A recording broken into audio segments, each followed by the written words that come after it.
Sleep you deserve at Mattress Firm's July 4th sale. Choose from a curated selection of top brands and let their sleep experts help you narrow it down. They make sleep easy.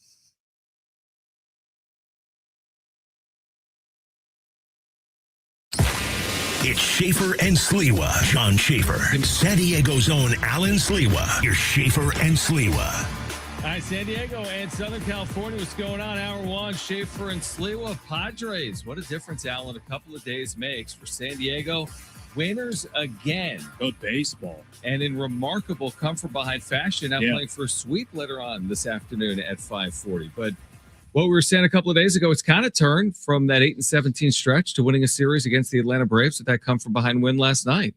Impressive. I thought last night, obviously, appreciate everybody tuning in. We got a ton of people here on YouTube today as well, so thank you for being here as well. Fun couple of days of baseball, and I love that they're doing it at Petco as well. I love they're doing it against a good team in the Atlanta Braves, who's struggling, but who cares if they're struggling? The Padres have been on that on a struggle for the last month or so, and I love how they did it. Like, these two games are so opposite of each other. These two games are completely, wildly different than how they got a couple of W's. And obviously this is the start of this just really, really tough stretch that San Diego has. And, you and I were texting each other during the game. We both lost it during Griffin Canning's start. And down 4-0, you're just assuming they're going to get their asses kicked. And they responded. I love too, Manny had so many quotes at the end of the game that was about the resilience and was kind of trying to give credit in other places, not necessarily to himself. Last night was awesome. These last two nights were great for Padre fans at Petco. Kevin Acey is our Padres insider. He will join the show coming up at 5 p.m. You'll hear from Craig Stammen coming up as well. But I do agree with you that it's the manner in which they've won the last 2 days, which is impressive. You get the Michael King performance and you get the Manny Machado home run. All right, so you win 1-0. But then you prove there's multiple ways to win. And it's not necessarily who the Padres are. You made a really good point before the show. You're like, I could argue that might have been their best win of the year. You're talking about an offense that has struggled mightily by and large this year. And falling behind 4-0 and going to a reliever in the second inning after you had already used Wandy Peralta and Griffin Canning. You were on your third pitcher in the second inning. You're trailing 4-0, and you come back and win the game. I'm with you. That, if it's not their best win of the year, and I know there's some recency in there, it's right there among their best wins of the year. And is it stupid to say, I'm asking this question to myself, is it stupid to feel differently about the Padres because of what we've seen over the last 2 days and the manner in which they've won these games? Do we feel differently about them? I think there's a little bit of life. If it felt like for a lot of San Diegans and a lot of Padre fans out there, it's like I'm watching the same thing over and over again. I got nothing new to say. It's like it's a rerun every single night of the same movie. It's the same result, how they're losing these games. So I think you could say for a quick second here, I think that just right out the gate, it's impressive that they won a series already against the Braves. We'll see if they get a chance to sweep them tonight. It's impressive how they won these two games because they are completely different, like we talked about. It's okay to be excited. I mean, it's okay to say it's okay to take a deep breath and be like, hey, is there a little bit of, is there hope? I don't know if hope is the right word. I'm not trying to make it sound like they're 10 games below 500, but there's a little momentum. Just kind of a little. And I think that's something that who knows where momentum can take you if you're the Padres, especially for how poorly they've been playing, how bad I thought that road trip was going 4-5. Not terrible, not the worst, but 4-5 when you had some chances to be 5-4. I don't think you're being too dramatic. It's interesting because I think a lot of people, tell me if I'm wrong. I think a lot of people sign up for 3-3 if you told me, hey, you're playing the Braves and the Dodgers at home. If you go 3-3, there are worse results. That means you're winning a series and you're losing a series. Sure. Right? I think there's worse results than that. Now that you're 2-0, I think I said this when they were 1-0, it's like you have to be thinking about 4-2. I mean, that's 2-2, for example, over the next 4 games. If they win tonight, maybe you're even considering something better than that. But it's like, this was supposed to be the stretch, and still is, where it's LA 7 times, it's Atlanta. You still have Atlanta later for 4, I think, after the All-Star break. But this was supposed to be the stretch where it's like, stay afloat, keep your head above water, go 9-11. I was on board with that.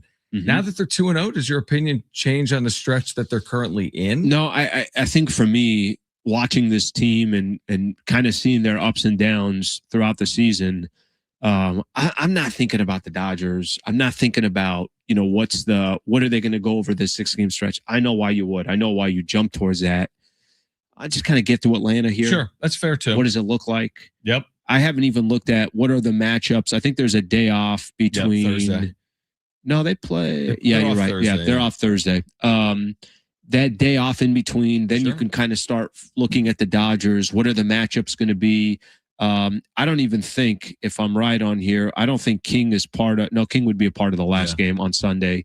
They got so many question marks. We got question marks with the starting rotation. I mean, Griffin Canning gave up 4 runs before you and I sat down and said, hey, let's watch a little bit of Padres baseball. He didn't even pitch an inning. Didn't even pitch an inning. Yeah, that's right. Didn't even get through one inning. I have so much still, like, let's pump the brakes here. However, you start this final 20-game stretch before the All-Star break, winning your first 2.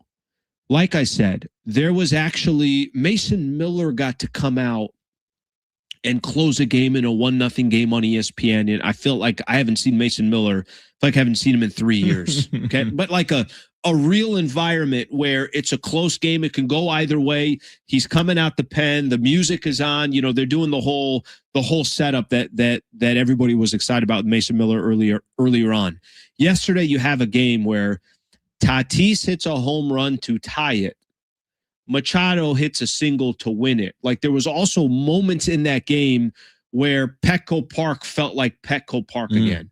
So it's tough for me to kind of jump too far ahead because they're a work in progress. And if they lost today 8-1, it wouldn't be a shock. 5-1, it wouldn't be a shock. So if the Dodgers, if I'm just being frank with you, if the Dodgers kick their ass in this upcoming weekend series, it wouldn't be a shock. So that's why I'm kind of more like, this has been a really, really great thing to see because it's so much different than everything else that we've watched, I felt like, over these last month or so. What I like about the Padres is if you looked at the sheer numbers, they should be under 500. If you just look, the starting pitching ERA is 27th. Batting average, OPS, right? Runs scored, they're 29th or 30th. If you looked at the sheer numbers, they should be under 500, but they're over 500. And they have a little bit of that 2024 knack where they find ways to overcome deficits improbably. I think they've had 5 or 6 comebacks this year of 4 more runs. And that doesn't make sense with their paltry offense. But they're just a little engine right now that really shouldn't be 41-37, but they are 41-37. Let's hear from Craig Stammen, Brent, on just the comeback win in general last night. The never say die Padres down 4-0, beating Atlanta last night at Petco. Yeah, just kind of what we've been doing all year is we've been getting down, and then we've been coming back. And we haven't had a ton of offense over the whole year, if you look at it, but we always tend to bounce back and come back in some form or fashion. And, for them to endure that long inning in the second inning, give up 4 runs, they're staying out there on defense for a long time, come back in and rally the troops and, not just swing away, but take a few walks, get a rally going, and then, get some hits to go through the holes. That was, just textbook right there of resilience, bouncing back and making the next play. Would you agree that it is surprising they've had as many come from behind wins as they have, considering what we've said so often about their offense? Seems counterintuitive. Bad offense. It doesn't make sense. Come from behind wins, right? It doesn't make sense. I think they were showing yesterday in the broadcast, the run differential after the 7th. They're really good there. They were, I think, 3rd in Major League Baseball, something along those lines. It was just this ridiculous number. Now, what does that say? Does that say that you're trailing in a lot of games and you need these comebacks? But listen, it says something. At least for them, they should have the confidence of we can make it happen at any time, and that's all you're really paying attention to. They should have the confidence of we're never out in a game. Now, that's been kind of a tough one to watch, and it's not like I think neither you and I think we watch games saying to ourselves, well, if look where Machado is, or look where Jackson Merrill is, or Xander Bogaerts, and Tatis has been unbelievable the last month, so we should take his name out of the mix here. But a lot of their clutch comebacks were earlier in the season. Yes, So I agree. that also has a lot to do with it. Speaking of Tatis, Yeah. can we hear from Craig Stammen on Tatis? Like this question of like, is he a different player? Is he back to his old self? Mm-hmm. Listen to Craig Stammen weigh in on this. I personally don't think he was ever not himself. It's baseball and sometimes you struggle. And I think he's found out that he can handle some really tough times and bounce back and still be Fernando Tatis Jr. And so, all those tough times I think make us stronger. It's made him a stronger person. I think we're seeing a lot of joy from him and him playing now and like enjoying the success and not taking it for granted.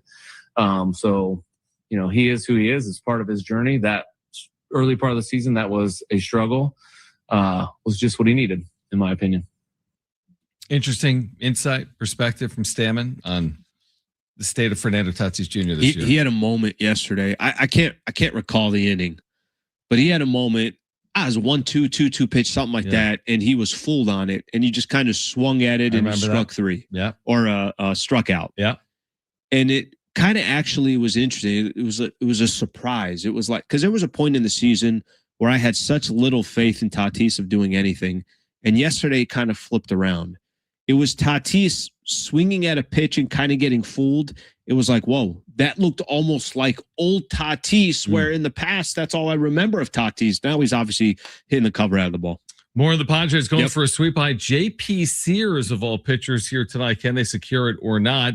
Plus, Caleb Davis, San Diego State's football GM. The Aztecs about to transition officially to the Pac-12 in 1 week. Caleb Davis will join us at 3:30. Brad Turner covers the Lakers and the NBA for the LA Times. He'll join us coming up at 4 p.m. Stay with us, Schaefer and Sliwa, San Diego Sports 760, live on the iHeartRadio app.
All right, America is turning 250, and San Diego Sports 760 is celebrating with $250,000 in cash. Listen for your chance to win $2,500 so you could take the ultimate American getaway. Visit the states, the cities, landmarks, and national parks that make our country amazing. Win your share of $250,000. Just listen for the keyword, then enter it at sportssd.com. Your next chance to win is coming up after 5 p.m. on San Diego Sports 760. San Diego State football cleaning up right now on the recruiting trail. Their GM, Caleb Davis, will join us in about 10 minutes to talk about that and more. John and Alan Schaefer and Sliwa with you here until 5:30. We have Mexico tonight right here on 760 pre-match coverage beginning at 5:30. Kevin Acey, by the way, is on the show at 5 p.m. as well. Brad Turner covers the NBA. He'll join us at 4 p.m. When I like it, Mason Miller for a moment, Alan. The beauty of Mason Miller, it goes beyond his sheer numbers and the swings and the misses. Yeah. What I like most about Mason Miller in today's baseball, I was thinking about this last night, is that in 10th innings, I've never been more confident in a pitcher in my life than Mason Miller, because they put this runner at second base. You're like, here we go. It's so simplistic now to score a run. You don't have to do anything to score a run. But he gets so many swings and misses. Last night's indicative of it. There's a runner at third with one out. He gets out of it, though, unscathed. Like, we already know he's a brilliant closer, but you can't even score on him when there's a runner at second base in the 10th inning. He's went 2 innings, right? And he pitched yesterday. He pitched the day before. Closed out the game before. Yep. You're right. And listen, so just think about the high leverage. This is part of my frustration with having Mason Miller on this team, and I think most people understand where I'm going with this. When you have an elite closer, well, when are you going to use him? You're only going to use him in elite moments when you're trying to close out a game. Yeah. And the entire month of, for the most part of June, it's not like you've really used much Mason Miller. I think you were looking at a stat when we were in Monterrey, Mexico. 2 saves maybe in something June like before that. The last 2 days. Whatever it was, right? Yep. So I look at yesterday, and was this on ESPN or was it last night's broadcast? They were showing like the worst swing and misses that batters have had against him so far this season. And some of these pitches, like number one, it looked like they were playing wiffle ball. Number two, if the guy could have had a driver and he's still not going to touch the baseball, right? So you're right about, having a pitcher in that situation, in that predicament, even with a runner on third with one out, you still felt like, hey, he's going to do something. And he did. And we could look at it. We just went 20 minutes and didn't mention Mason Miller. I could say Mason Miller won them the game yesterday. So it's just great to see him back in situations of predicaments, high leverage moments where the game is on the line. And you're like, Mason Miller, close it out. And not many pitchers are better than him in baseball. I could have made 4 arguments for player of the game last night. Samad Taylor, 3 hits, involved in everything. He's been unbelievable. Fernando Tatis Jr. tying the score up, Manny Machado with the game winner, or just the bullpen / Mason Miller in general with what they meant. Let's hear from Craig Stammen on Mason Miller, not going 1 inning, but going 2 innings to help secure the win last night for San Diego. One, we didn't have a ton of bullpen left. And he'd been kind of asking me over the course of the season, hey, I got another one. Come on, let me have it. And, almost just like me and Mr. Tough Guy, like I got it. And like I knew he had it, but we wanted to preserve him. And, tonight, what happened was he had such a quick first inning. And I think that helps you make that decision a little easier. And then, him always wanting to take the ball, he would pitch 2 innings every night if he could, 3 innings if he could. But, we've got to be smart. This will be hopefully not a regular occurrence until we get later in the season. All right, so Craig Stammen on Mason Miller. Again, they'll pick their spots is the point. You're not going to throw him 2 innings every time he pitches. But, man, just think about October or getting to October and having the luxury of using Mason Miller for 4 outs or 5 outs, what that means. It means a lot. That's why they gave up a lot, I think, to acquire him. Yeah, and I just want to see, again, we just want to get back to the point where you're just seeing Mason Miller more often you see him. That means obviously these games are critical. Obviously they're close games. Obviously you have a chance to win, So I think just last night, I'm going to go back to it. I think last night for me was one of my favorite Padres wins we've had all season long. And Atlanta's stacked. They got a good team. And to go down 4-0 against them and work your way back, to go down 6-5, tied 6-6, and then win the way they did, the fashion they did. Last night was one of the funner Padre games that we've had. And again, I go back to something I said a little bit earlier. Petco looked like it's had some energy these last couple of games. And I think there has been this, Petco just hasn't felt the same either since they've gone on the stretch. I mean, granted, the last series that I was there for was the Padre Dodger series, that game 2 when they lost. But it was just good to see some San Diegans again feeling good about some of the results. We'll see if it continues. Like the thing with baseball and like football or basketball is like you change starting pitchers. I know it's a big like news story that you have to use different starting pitchers every single day. I don't know what it looks like tonight. I mean, JP Sears has been awful, but it's baseball. So who knows what it's going to look like here tonight. And if they do win this game, if you sweep Atlanta at home, I think a lot of Padres fans will be pretty optimistic about where they stand, despite that 8-17 stretch. Yeah. Sure. If you sweep Atlanta. And going obviously into a series against the Dodgers, and that's obviously always going to have the hype around it and everything else. But I think just as important is just, I really do believe this. I don't even think it really matters right now about matchups. Of course, when they beat the Braves, it's going to be more than they beat the Cincinnati Reds. But they just need W's. They just need some kind of momentum. Yeah, they do. Have you watched? I don't know where you are in your soccer viewing right now, but I think you and I would have a chance to make the Scotland team. I think we can make the Scotland team. They have turned the ball over twice right in front of their net, leading to easy goals for Brazil. They're reviewing a second goal. Is that a foul? I have no. Tell me they don't call that a foul. I have no idea. What's the foul? I don't. Do you see a foul? I just don't know how if they call that or not. Yeah. By the way, some people in the YouTube chat, they're just curious to know, how'd everything go with your wallet? People are concerned about you and everything else. I found it immediately, and I will share that story with you coming up later this hour. But Caleb Davis, San Diego State's football GM. What a tease. I will share that coming up at 3:45. Stay in your driveway. Guy. Stay in your driveway. Don't go anywhere. Pull over on the side of the road. For like 15, 20 minutes because we're talking to this Caleb will be Davis about 3:45 where you'll talk about the situation. That's right. Caleb Davis, San Diego State's football GM. The Aztecs heading for the Pac-12 officially in a week. Caleb Davis will join us next on Schaefer and Sliwa, San Diego Sports 760, live on the iHeartRadio app.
This tournament, every corner kick goal is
This report is sponsored by Mattress Firm.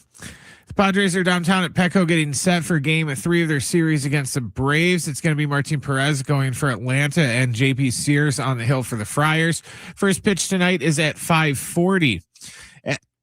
At 5 o'clock, we got round 2 of the NBA draft tonight. In other NBA news, the Lakers and Austin Reeves have agreed to sign a 4-year, $185 million max deal. And in World Cup, we've got a couple finals from earlier. Bosnia defeated Qatar 3-1. Switzerland defeated Canada 2-1. We got 2 games going on right now. Haiti leads Morocco 1-0. And let's see here. Yep, says Brazil leads Scotland 1-0. Trouble sleeping lately? Upgrade to the great sleep you deserve at Mattress Firm's July 4th sale. Choose from a curated selection of top brands and let their sleep experts narrow it down for you. They make sleep easy.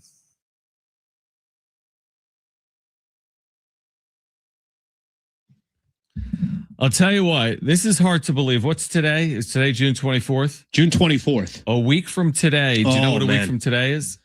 Official? It's San Diego State officially. It's the Pac-12 day. And we've got Caleb Davis with us right now, San Diego State's football general manager. You know he's pumped up. There's so much to get into. They're hosting an upcoming cornhole tournament, by the way, that's super exciting that I want to get into. But I want to start with the Pac-12. Why? Yes. You want to answer that, don't you? Well, no, I'm just, Caleb, I think last time you came on, randomly you mentioned the cornhole tournament. And then randomly we said that we were across the street playing cornholes the first time we were playing that cornhole game. Do we need to get into this, Caleb, is the point? Should Alan and I enter the cornhole tournament? The thing is, we want it to be fair. We don't want to just clean up and win the thing. Oh, you guys have got to be there. So first off, appreciate you guys for having me on. But yeah, it's going to be a whole fun event. Get the whole community in tune and really kick us off into the Pac-12. So this is Tuesday, June 30th at Snapdragon. I'm trying to find, I'm looking at the information on social media. You can find info, by the way, at Aztec FB, for example, on Twitter, at Aztec FB. I'm sure you can find it at goaztecs.com, but let's just start there. What do you want our listeners to know about it? Tuesday, June 30th, Snapdragon Stadium. You've got a community cornhole tournament, days in front of the transition to the Pac-12. Tell us more. So it's the whole feel of it is, okay, how do we build this excitement into the Pac-12? So we're going to have a bunch of our coaches there, a bunch of our players. It's randomized teams, so you may end up being there and get matched up with Lucky Sutton and $25 cash buy-in, and then 70% of the proceeds are actually going towards the winner. So again, it's fun. You got a chance to make some money out of it, which is always fun, but walk-ups are encouraged. And yeah, really what it is just a whole community feel to get everyone almost this block party type feel to kick us off into the Pac-12. That's smart to do so. And cornhole, let's just say it's a very underrated, phenomenal game. It's a good game. It's a fun game. I'm in on cornhole. Yep. Caleb, just to go, John was starting to set this up. Give us your thoughts here. We're closing in on obviously the official start of the Pac-12. How are you guys feeling over there? What's the environment like? And just what is some of the excitement of this next chapter that's starting for San Diego State University? I think the most exciting thing is this move into the Pac-12. It really breaks us through the glass ceiling to where now, again, this move into the Pac-12 isn't to just participate. It's not to just be a part of a bigger and better conference. It's, no, how do we become the leaders of the pack? Because now as we win the conference, we get this golden ticket into the college football playoffs. And then at that point, now it's just time to make things shake. You get into the CFP, we start to make some noise, win some football games in there. And my whole recruiting pitch, everything I've always said is the moment the Aztecs make the college football playoffs, it's over for everyone else. So that's the exciting piece is it gets us into the CFP, lets us compete for a national championship. And as we continue to break through there's no reason why 3 years from now, 5 years from now, San Diego State's not a favorite to make the playoffs every single season. Caleb Davis is with us right now. He's the Aztecs football general manager. Kind of on cue, I saw an article that you're quoted in at On3, which does really good work in the college athletic space for our listeners.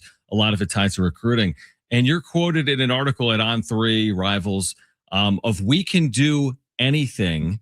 San Diego State general manager Caleb Davis plans to unlock high hopes at San Diego State. Speak more on that and the success you guys are having on the recruiting trail right now. It feels like every 12 hours I'm seeing I'm seeing, student athletes talk about their intention to go to San Diego State. Sean Lewis tweet about additions via recruiting as well. It seems like you guys are having as much success as ever right now in the trail. Yeah, absolutely. I mean, first off, to speak pretty bluntly on it, I don't know if I should be saying this or I'm supposed to, but when I say we can do anything, we can win national championships here. That's the goal. That's the vision. And again, it all stems from top down. Coach Lewis believes that. I believe in that. Our entire staff and our entire university believes that. So now when it comes to high school recruiting, you just got to get these kids to see the vision. And again, if you go through that article, it's very honest, very genuine. Like, we're not selling lies. We're not selling anything that again, these kids don't already know. It's just, hey, here's who we are. Here's what we believe in. Here's the vision. Are you ready to do this thing with us or not? And it's led to, if you look at the On3 rankings, number one class in the conference. But as we build on it year after year, there's no reason why, like, this starting point, last season we won 9 games, went to a bowl game. Like, this is the floor of what the program should be. There's no reason why year after year we can't be competing for a CFP, competing for a national championship. And the whole goal and the whole vision is, how do we look back at this program 5 years from now and just all look around and kind of have this solid understanding of, oh my gosh, I didn't realize what San Diego State was actually capable of. Look at what we're doing now.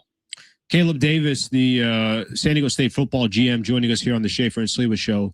Caleb, I'm going to try to see how I want to ask this question, but I'm trying to figure out, you sound like you got an extreme amount of confidence of where this program's going. And, I'm, as somebody that has obviously watched and grew up in San Diego and been around the program, and I've said this to you, we've had some side conversations that I do feel like the biggest opportunity in San Diego right now, as it exists, is SDSU football.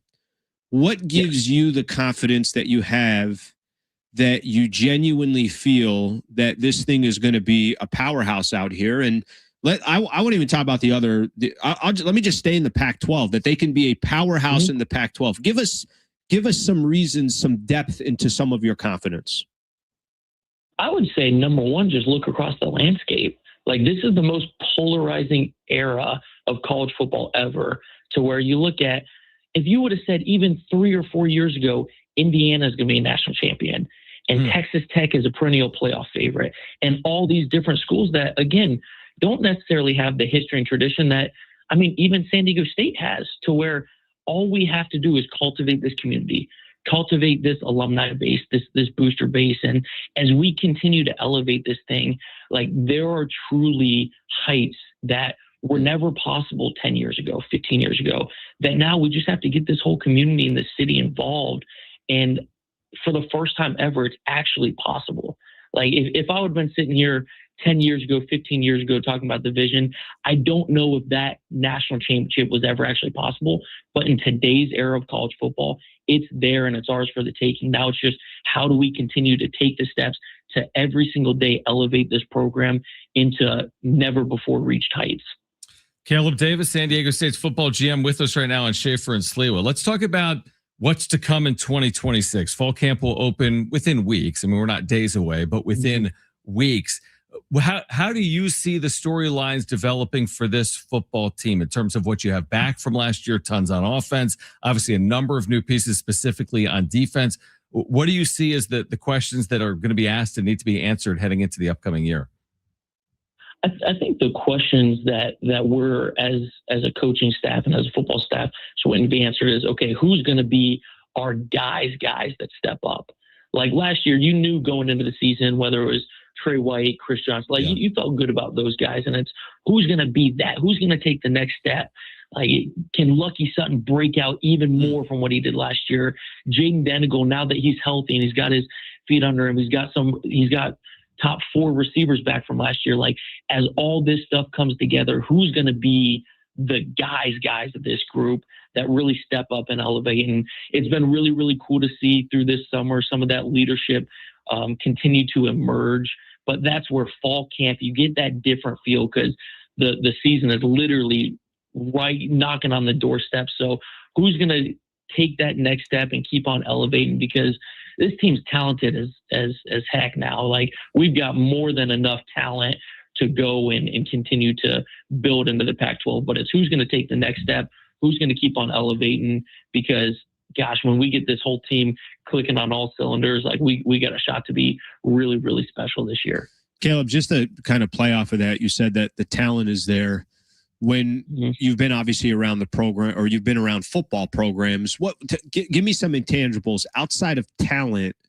What then is that piece that puts the whole thing together? Because we've seen, all of us are big sports fans, and we might see on paper, I could look back to the Padres in 2023, and be like, Juan Soto, this, that, they don't make the postseason. Obviously, there's more than just talent. Talk to us about what some of those intangibles are that you think is going to be so critical into putting everything together. I'd say it always comes back to connection, culture, and being unselfish from the top down. And that's where, again, a lot of our guys are going to naturally take the motivation that they get from the coaching staff. But again, if the coaches don't live that way, the kids aren't going to feel that way. So we've got an elite coaching staff. All starts with Sean Lewis at the top. He's first one to turn the lights on, last one to leave. You know, having someone like that at the top that then trickles down to the leadership council, the Lucky Suttons of the world, the Jaden Denigles of the world, even guys that maybe don't get talked about as much, like a Malachi Finau, a returning starter, Tano Lutuli, all these different guys that just continue to do things the right way. It just creates this trickle-down effect. But it all starts with the culture, connection. Are they hanging out? Do they really care? And is this team going to put the team first above their own individual desires? Because naturally, individual recognition comes with team success. And that's something that our guys did a great job of last year. It's trickling into this year, but you never really get to see it until the season starts to perk up and the Saturdays, the bullets start flying. So I'm excited to see it keep coming, keep materializing, and yeah, I'm fired up for it. So that culture and connection piece is so huge. All right. So for our listeners, Tuesday, June 30th, Snapdragon Stadium Cornhole Tournament. They can. Where can they sign up? Again, they can go to @AztecFB on social media, right? There's a link there to sign up. What kind of social media, and then there's the register there. But walk-ups are also encouraged. Okay. So it's actually, bags are flying at 6 p.m. 5 p.m. warm-ups are going to start. So again, anytime between that 5 to 6 p.m., you show up, you walk up, you get registered. Again, this is going to be outside Snapdragon Stadium, and it's not just for the people that are playing in the tournament too. You know, it's family friendly, going to be a beer garden, hanging out, going to be outside the stadium. So it's going to be a really, really cool kickoff event into the Pac-12, to where we're really turning the page and continuing to elevate. We might have to get over there. Yeah, Caleb, John has like a side hustle. Yeah. He's been doing this on the side for years. Yeah. So how much money can I? I need to walk away with a couple K. He's a ringer. It's a good way to spend. It depends how many signups we get. So there's enough listeners out there. It could be pretty significant now. That sounds like a fun event. Get to Snapdragon Tuesday. That's next Tuesday. Community Cornhole Tournament kicking off Pac-12 for San Diego State Athletics and San Diego State football. But Caleb, we appreciate you taking time for us. We're looking forward to this transition and to what's to come next week at Snapdragon too. Absolutely. Looking forward to it. Appreciate you guys for having me. Thank you, man. Great Appreciate stuff. it. Caleb Davis, San Diego State's football GM. Man, a lot of these guys, listen, let's wait. You know, we'll see what happens. But they got, let's just put it this way, they got a lot of confidence in themselves that this football program's got some real opportunity. Would you rather win the cornhole tournament or see San Diego State win the Pac-12 in its first year? And I think I know the answer with that. Yeah, I think I'm going to go with, let's go with the football. Just go win the Pac-12. You said cornhole? Yeah, no, let's get the Pac-12 in there. All right. These guys are confident. I'm serious. Every time I freaking talk to these Aztec people, I get hyped up. I'm hyped up. I get hyped up. 2 months out. All right. The big question that's been on everyone's mind. Did I find my wallet yesterday after the show or not? I was very concerned yesterday. Plus, why did the Lakers give Austin Reeves so much money? We'll answer those two questions on the other side. Schaefer and Sliwa, San Diego Sports 760 live on the iHeartRadio app.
You can hear Team USA's next match versus Turkey right here on San Diego Sports 760 tomorrow night. Coverage begins at 6:30. 2026 World Cup coverage lives on San Diego Sports 760. A lot of soccer games lately. Yeah, it's the World Cup. Yeah, a lot it's of the them. World Cup. So yeah, you're right. That was a really good observation. To 96. What about 76, like the NCAA tournament? Keep expanding it. Play the first games in Dayton. I hate to do this, but Ziegler kind of had a point there with the whole. I know. I hadn't thought about it. It's like, you kind of watered it down a little bit. I've enjoyed it, but it won't end. It never ends. And I do feel like there's been a lot of lopsided games. We've seen some 5-0 scores. Didn't we see Uzbekistan yesterday lose 5-0? Didn't we see Germany beat someone on the opening game 7-1? Yeah. So we never used to see that. But I kind of like goals too. I mean, the idea that you get 5 goals in a match. Well, I'm all in. I'm watching. I'm enjoying it. Yeah. But this group play won't end. It's been very long. Wow. Brazil's what a up beautiful 2-0. pass. I'll tell you what. I've learned this today. Pass. Brazil is better than Scotland at soccer. I've learned that because they could have 3-4 goals in this match and they lead 2-0. So all Brazil. The group play is the equivalent of like half an MLS season. It really has been in terms of length. It's a good point. It's a lot. So yesterday, I obsessed over my wallet. Brent's so curious. I mean, who wants to be with it? Alan wasn't concerned. He's like, you'll find You're going to find it. I'm like, what do you mean I'm going to find it? You're going to find it. So I obsess over it. I text my wife. I'm like, is it in my shorts that I wore to the gym? She's like, shut up and don't call me. She's like, I check your shorts. They're not in there. It's not in there. So I literally called the post office 10 times. You were here for it. Here for everyone. And by the way, there's no operator standing by. It goes straight to beep, beep, beep. So I get home yesterday and like, Kristen's like, how was the day? I'm like, what do you mean, how was the day? So I immediately race upstairs. I'm like, I don't have a wallet. I race upstairs. My wallet is sitting on the counter right by my sink, just sitting there.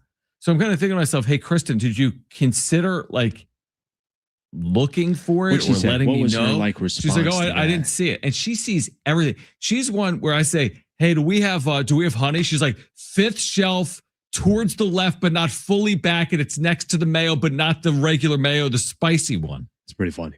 And I know nothing about that stuff. That's awesome. So anyway, all's well that ends well. My wallet is in my pocket. You got it.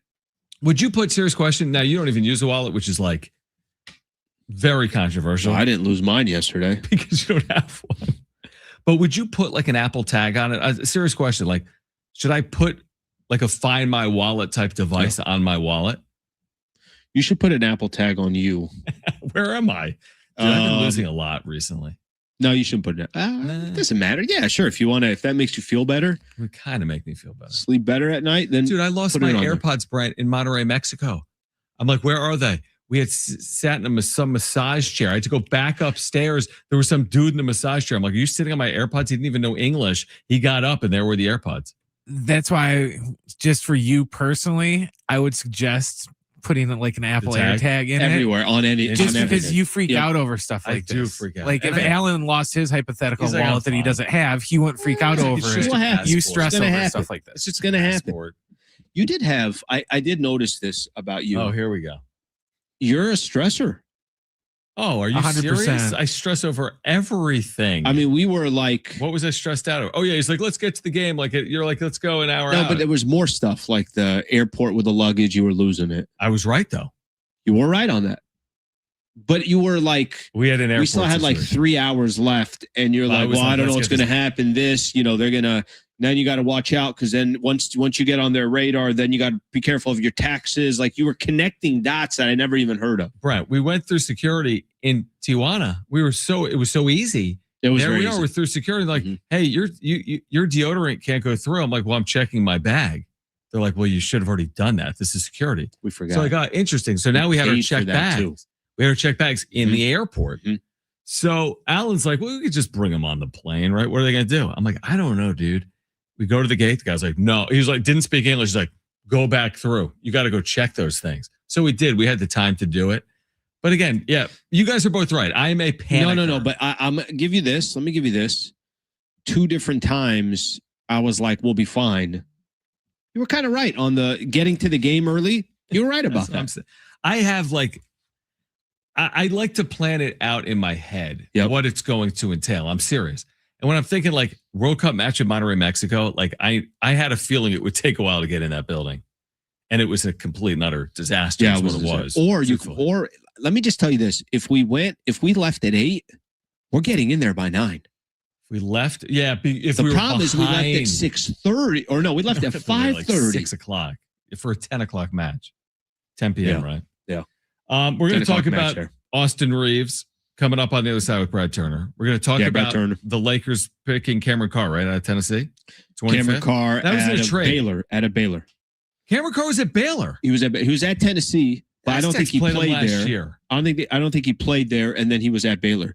Can That's you right. complain That's about right. the thing you were complaining about, which is such a good thing to complain Yeah, about in why- regards to the draft? Why is it when we have a trade, guys, we have to put him in the hat of the wrong team? He's They kinda made right on the that. Trade. They traded. Put him in a different hat. Brent, Right? Brent, all these, let's just use the Lakers as an example because the Knicks and the Lakers traded one pick up. The guy's going up there with a Knicks hat. The guy's Yes. like, this is one of the biggest moments of his life. He's getting drafted in the NBA. He'll always have a Knicks hat on Right. with Adam Silver. Well, when the Bucks picked 13th, that was the Heat's pick. They knew Yes. all day for All day, 24 man. hours that was their pick. But when they had the ticker up there, who'd they have picking 13th? The Heat. And Yeah, then it's exactly. a trade via Milwaukee.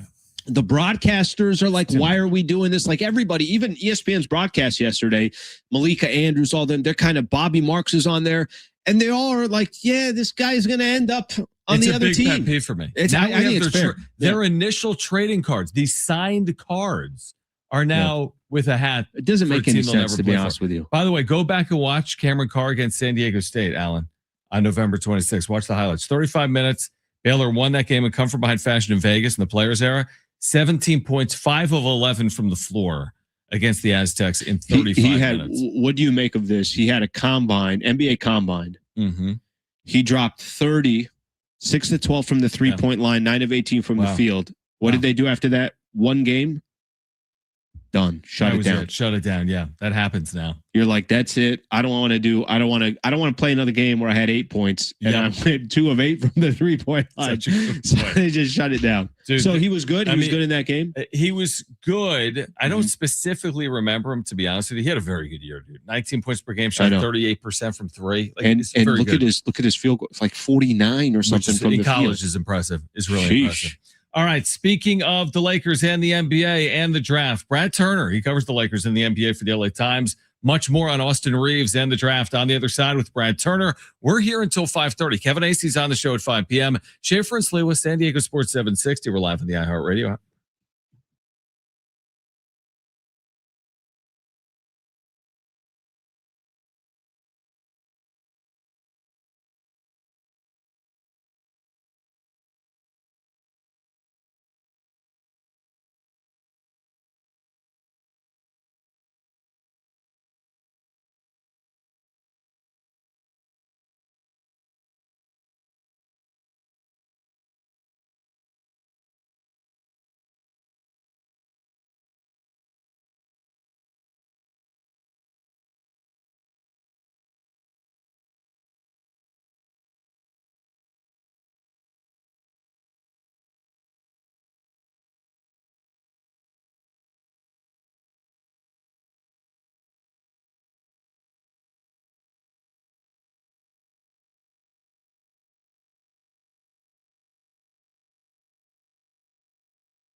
This report is sponsored by America 250. The Padres and Braves are getting set for game 3 of their series down at Petco Park. It's going to be Martin Perez going for the Braves and JP Sears going for the Padres. First pitch tonight is set for 5:40. At 5 o'clock tonight, we'll have round 2 of the NBA draft. In other NBA news, the Lakers and Austin Reeves agreed to a 4-year, $185 million max deal. World Cup, we got a couple finals from earlier today.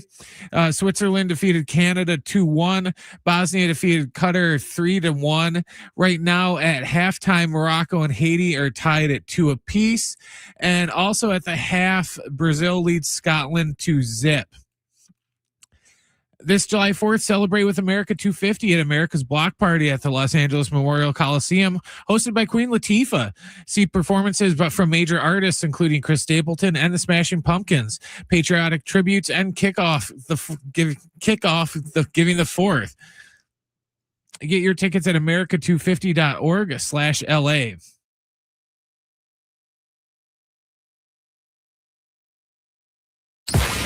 It's Schaefer and Sliwa. Sean Schaefer and San Diego's own Alan Sliwa. Your Schaefer and Sliwa.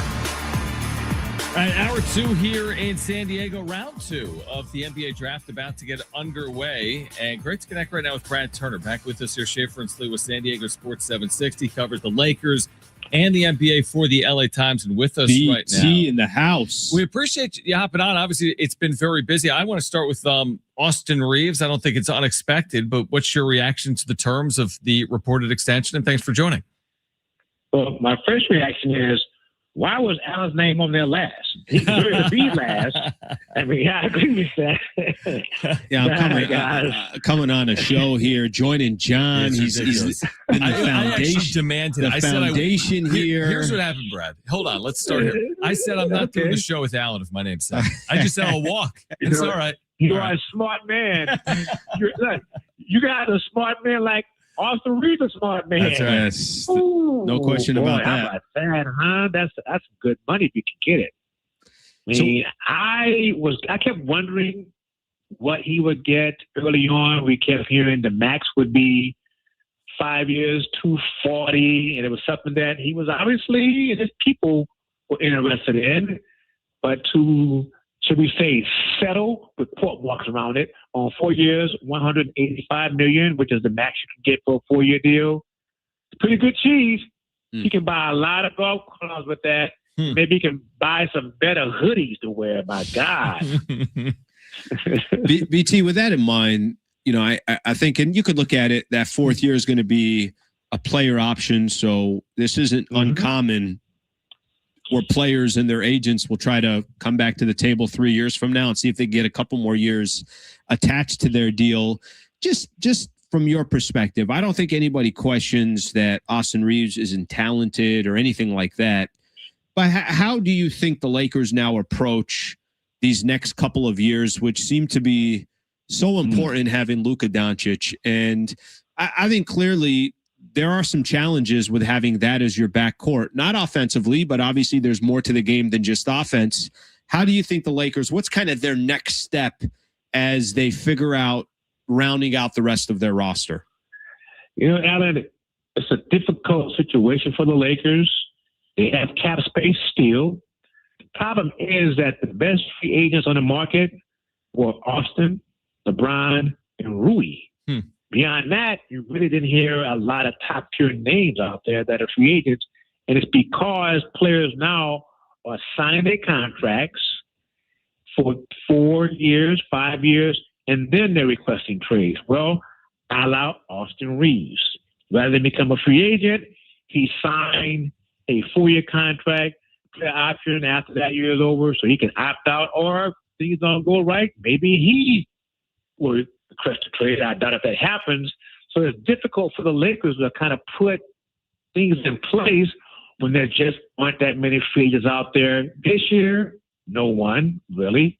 Next year, I don't think there's anyone. So putting a team together now requires them to actually do it via trade. But going into this, when it was over and they lost in the second round, we were looking at potentially 9 free agents on that roster. That's a lot to make up for. And as I said before, the top 3 in the league, I say top 5, they have 3 of them. Trying to put a team together this summer, next summer, is not going to be easy. One thing Rob Pelinka did talk about is teams that are up to at the second April, that are close to it, they would be willing to get off of some of their talent. We saw that happen in Oklahoma City. It got them below that. So they'll look for something like that, and maybe they can do a sign and trade with some players, but it's just not easy to do in today's market. Brad Turner's with us right now. Schaefer and Slee with San Diego Sports 760, covers the Lakers and the NBA for the LA Times. Let's switch gears to the first round pick of the Lakers, Cameron Carr out of Baylor, the wing, 6'5". What do you make of the decision and the selection and what he represents for the Lakers moving forward? You know, I had someone call me today, a friend whose son played alongside him. So that gave me a little bit more insight about Cameron Carr and that he's a great athlete.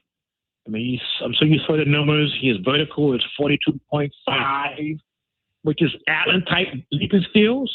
I'm a little higher. Yeah, I got a little more than that. I apologize for insulting you, Alan. I think it's a really good pick for them because he's also young. He's 21.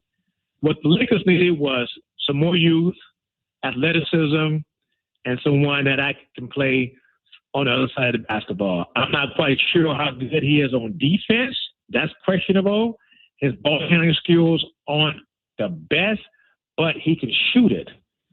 And he can go get it off for some rebounds. So it was a good pickup for them, especially at 25, because once you get there, he becomes the best player available. BT, I know this has been a conversation, and there will be some things that figure itself out here over the next couple of weeks. Do you think the signing of Reeves has anything to do? Could that make it more likely that LeBron comes back? Less likely? Do you think it has any effect at all? And just your thoughts on LeBron? Do you just think it's a matter of time before he signs with the Lakers? No issue with LeBron, nothing at all. LeBron's going to decide on his own. Heck, is he in the country yet? Or is he still out drinking wine and playing golf all over the world? I mean, the guy's enjoying his life as he should. And Alan, as you know, as I will come August, I'll be doing the same thing. So I clearly understand what he's doing. And the decision for him is he sign with the Lakers? Does he leave and go to another team? Or does he retire? I don't see retirement. I'm still of the belief that LeBron will be back with the Lakers. It's just for a matter of how much money will it be. I think it'll only be a one-year deal, but the amount, that is the sticking point. That's something that both sides have to work out where they both feel comfortable with the number. Brad, how do you look at the state of the Western Conference in general? Like, have we seen a power shift with San Antonio above Oklahoma City based on what played out in that 7-game series? Who else is a legitimate contender? I get it. It's still early. There'll be moves that are made this summer. Yeah. But who do you see as the top dog in the West next year? Well, obviously, it's easier to say San Antonio. So I'm taking the easy way out, San Antonio. I mean, they're there, but I'm just not going to discount OKC. Sure. I mean, they have a lot of talent. They had 2 first-round draft picks. They had the MVP with back-to-back years and Shea Gilgeous-Alexander. Obviously, Chet Holmgren was not good at all in that series against San Antonio. He was great against the Lakers, but I would assume he gets in the lab, gets a little bit stronger, and he works on his game. So those are the top 2 teams. After that, I think you can lump teams like Denver. Depending on what the Lakers do, you can lump them in there. Here's one team I'm really curious to see what they do is Houston. KD only played 1 game against the Lakers in the playoffs, and they also would get a guard back all season. You know, that makes them a tough team, and they drafted a guard. So Houston's a team I think can be really good. And after that, man, it's just sort of up in the air. I mean, Minnesota made some changes. They got rid of. They traded Julius Randle, which I kind of understood why. It was all about money. So it's from 3 to 6. I think it's kind of wide open. But you have teams like Denver, teams like Houston that are good, and they have players coming back, with Van Fleet coming down there, who's been out for a year. And so they're going to be good. BT, Brad Turner, taking some time to join us here, covers the Lakers, the NBA for the LA Times. BT, just a quick one on the Eastern Conference. Your thoughts on the Giannis trade, and where do you think that puts Miami in the scope of the Eastern Conference compared to the defending champs, the New York Knicks, Boston, and some of these other teams? Man, they just don't have enough shooting around Bam and Giannis. They don't have even enough players. They might sign you, Alan. They might sign me. They traded everybody. All three of us. They did. But I understand why, because it is Giannis. It is Pat Riley, who loves to swing for the fences and has been successful at doing that. How they fill out the roster is going to be key to their success going forward. I mean, does Norman Powell sign back? Will you take less money? Norman Powell had a great year for them. He was an all-star. But he's also, 31, 32 years old. And he's from San Diego, guys. He's a Diego guy. So he wants to get that last big contract. Is it worth him staying in Miami to have a chance at winning the NBA championship? Does he go out and seek another offer somewhere else when there's not much money out there to get from other teams? So how they put that together is going to be interesting. What happens in Boston? I mean, at this stage, do they have to trade Jaylen Brown? I think they do, because that's just too far gone. If they keep it there, then will they have the same cohesiveness? I think that team is still good enough to compete. Can the Knicks come back again and repeat this? Man, I don't know. I wouldn't bet on that, but they will be tough. They'll be tough to deal with. Detroit basketball, that's a young team that got beat, but they got some experience. They have Cade Cunningham. Man, dude can get it. He can go get some buckets for you. So that's a team that I think could be. And Cleveland's also there. I mean, we know James Harden has his struggles in the playoffs like he's done throughout his career. But, you got Mitchell. They got some good talent there, too. So the East will also, I think, be wide open. Brad, we appreciate it, man. Great perspective and insight for NBA and Laker fans here on San Diego Sports 760. And we appreciate you hopping on this afternoon. It is my pleasure. Alan, work on your game, man. I got you, BT. I got you. Great stuff from Brad Turner, again, who covers the NBA and the Lakers for the LA Times. You know what should have done, too? He's got a lot of just knowledge, too, on the Clippers. Next time, lob a couple Clipper questions in. I know there's some question marks about I thought about that at the end of their draft pick. How about 5 p.m.?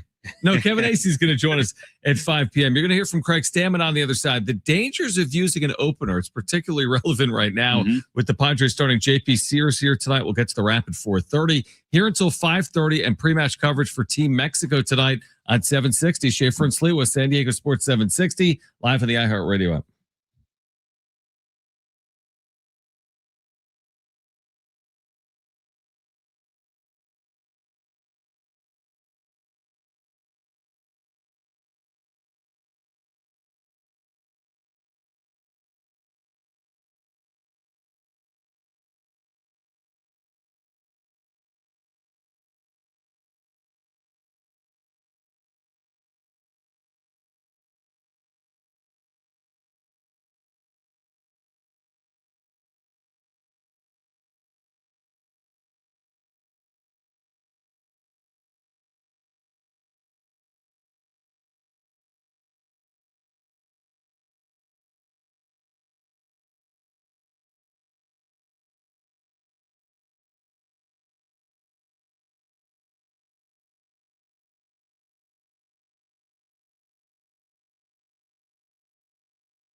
San Diego Sports 760, your home for live coverage of the 2026 FIFA World Cup.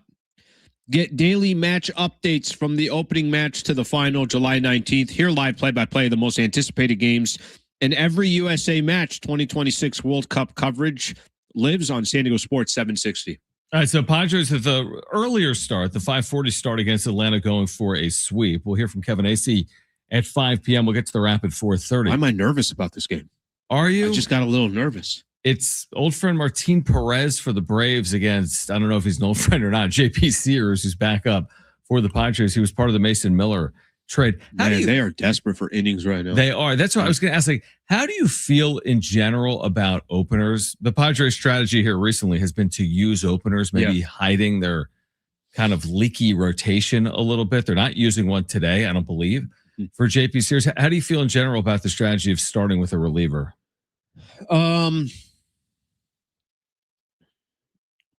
I think it tells you that you're not, how do I put this? You're not that confident in your starters. I mean, it obviously is pointing out holes. It's pointing out, I don't know what it says to a starter that now all of a sudden they're basically saying, hey, we don't want you to face the top of their order. Right. It says everything. So I think the more that you're doing that, like I get it. I understand it more in maybe a specific playoff or a postseason. Sure. It's more strategic. So strategic, yeah.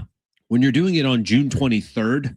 Right. It's a great point. It just kind of says obviously a lot about your starting rotation at the moment or a specific starter. Yeah, if you keep using the same turn in the rotation. Yeah. So what do I feel about it? I feel that if you're doing it, then you don't feel that great about who's starting the game for you. Yeah, I completely agree. Like, listen to Craig Stammen on this, because this is not some like guaranteed solution to a problem. By using an opener, you're guaranteed to have success. This is Craig Stammen on using Wandy Peralta last night to start. Yeah, exactly. You know, you lose that one guy that could give you another extra inning, you know, by pitching him just in the first inning. And you know, we could go a different strategy too. We could let Wandy go a little longer. You know, Wandy's not the same kind of pitcher as Yuki and Kyle Hart too. You know, those two have just a little bit better ability to go longer, you know, in the game. And Wandy's very good for one inning. Anytime we push him past that, you know, he's got to pick up the team in that way, but it's probably, we're not getting the best out of Wandy. And so, you know, our job as coaches and the coaching staff is to put guys in the best position to succeed. Wandy pitching one inning, in my opinion, is probably the best position for him to succeed. Anything after that, you know, makes it a little bit tough on him. Now, will he have to do that throughout the year? Yeah, he's going to have to. But, you know, best case scenario, he goes one inning. But you're right. Like, the opener definitely limits, you know, what you have in the pen. It's funny because it's like, you've already used a reliever. I know. And then yesterday they're in the second inning. They need another reliever for Griffin Canning. How do they win the game? What's the solution to what just some of the starters who are really struggling? I don't really know what the solution is. And to already have, like, they got some major leaks. JP Sears is going for them tonight. What was his ERA in AAA? 8.48 in 14 starts. I mean, if that doesn't tell you to get him over to the majors with that 8.48 ERA because he's killing it, they clearly right now just need guys that can give them some length. Yeah, they're not getting it. Yeah, it's a weird. You're right, because it's like, how do you deal with it? I think you deal with it externally. I think you say, all right, can we get to July 25th? I know. And still be hanging around? Yep. And can we trust our general manager to make a big swing for a significant addition to our rotation? Not Tarek Skubal, but a real addition. Yep. But you might, honestly, it almost feels like it's not. I don't even know if one arm is enough. And then it's like, do you also get Nick Pivetta back? But that's so wishful. That the Pivetta thing, like I'm not going to pay any attention to Pivetta until they say it's time to pay attention to Pivetta. I agree with that. Yep. I mean, I remember when he initially got injured, we were all kind of sitting around and we were hoping for the best. I think we might have even said, hey, who cares? As long as you get him back and it's June 1st. Yeah. Brother, he's not. I mean, there's really no, they might bring up Pivetta's name, but there's no substantial updates where you can start feeling good about it. So I take Pivetta's name out of the mix right now. I think you have to until you find out that he's obviously closer. Yeah, well, you know, it's funny. I just saw this a good follow for Padres fans, Divine Sports Gospel. He retweeted someone on Instagram that shows Joe Musgrove actually throwing off a mound, I think, for a first time since he was shut out. Because what Kevin told us yesterday, actually, it might have been Monday. Kevin will join us so we can ask about it. Kevin will join us at 5. This would be, no, it was Craig Stammen that said it, that they've been long tossing. But that's not throwing off a mound. That's a different animal. That's another hurdle to clear. Maybe Joe Musgrove is now throwing off a mound. Is long tossing like, hey, I'm heading in the right direction? Yeah. Okay. It's the start. It's the first step. Second step would be throwing off a mound, then throwing a bullpen, then throwing a rehab. You know, the start and the stop. Well, listen, the fact that the hope is that there's no obviously setbacks, but whatever gets them to step one, because I feel like they haven't got to step one. Right. There's been no conversation to step one. That's a positive thing, but I don't know how much if you're, okay, I'll ask you this. Yeah. How much if you're AJ Preller and you're in the mix and you get to the All-Star break and you feel like how much are you calculating one of those two guys coming back into your decision? I don't think you can. You can't unless you have like definitive information, because to speculate on it is hard. Even if you did, let's just say you found out Nick Pavetta's coming back by August 1st. This dude's going to be pitching. You got time for him to get back. I still think you got to go get another arm. Because can you count on him even if he is back? Even if he is back, there's so many holes with their starters right now. I know. I completely agree with that.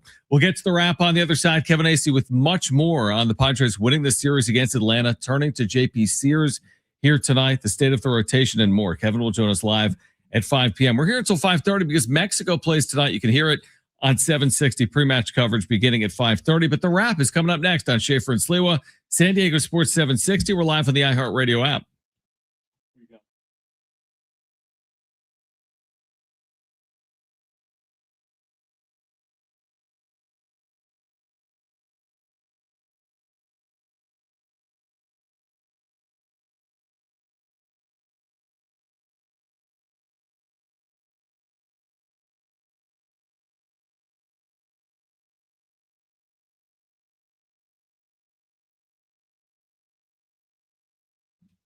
All right, DraftKings Sports live in all 50 states. Yes, that means you, California.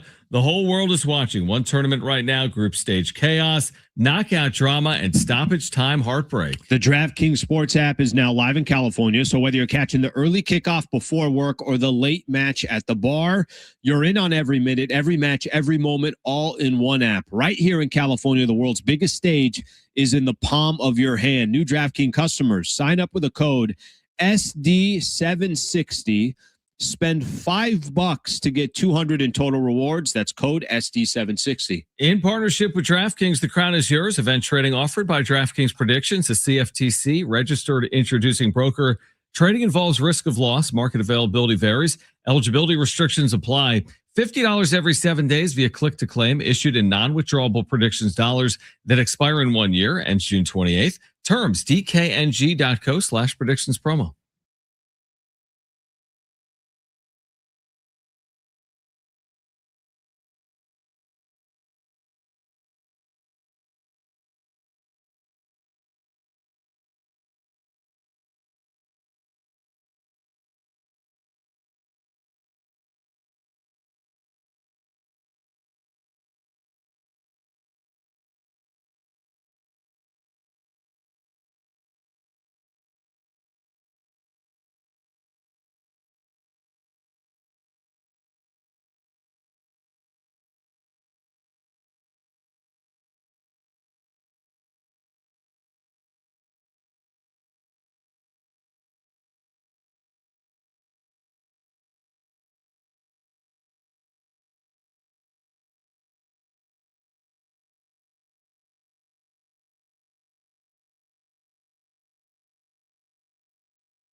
This report is sponsored by Mattress Firm.